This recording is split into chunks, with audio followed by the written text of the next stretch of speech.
السلام علیکم دوستو آج ہم بتائیں گے اپنے علم کی حفاظت کیسے کریں۔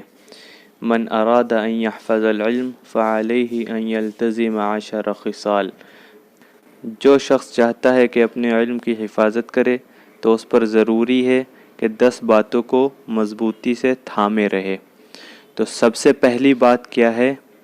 سب سے پہلی بات ہے صلاۃ اللیل ولو رکعتین، کہ رات کی نماز پڑھنا یعنی تہجد کی نماز پڑھنا، گرچہ 2 رکعت ہی نماز کیوں نہ پڑھے، یعنی تہجد کی نماز کی پابندی۔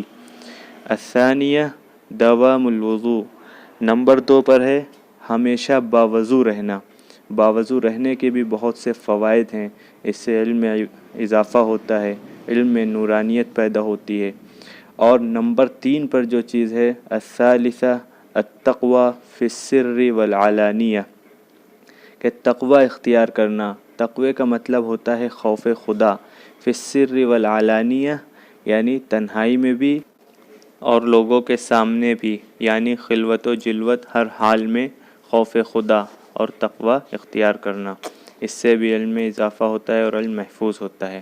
الرابعہ ان یأکل للتقوی لا للشہوات، نمبر 4 پر ہے کہ جو کچھ کھائے وہ تقوی کے لیے کھائے، یعنی اللہ کو خوش کرنے کے لیے کھائے، لا للشہوات، نہ کہ شہوتوں کو پورا کرنے کے لیے۔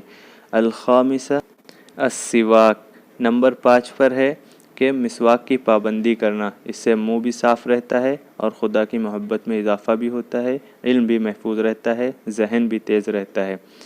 السادسہ المواظبہ علی المطالعۃ للکتب، نمبر 6 پر ہے کہ پابندی سے کتابوں کا مطالعہ کرے۔ السابعہ ادب الاستاذ، نمبر 7 پر استادوں کا ادب کرنا۔ الثامنہ تلاوت القرآن، نمبر 8 پر قرآن کریم کی تلاوت کرنا۔ التاسعہ خدمت الابوین، نمبر 9 پر ہے والدین کی خدمت کرنا۔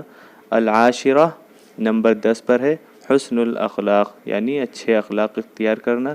تلک عشرۃ کاملہ، یہی 10 باتیں ہیں علم کو محفوظ رکھنے کی۔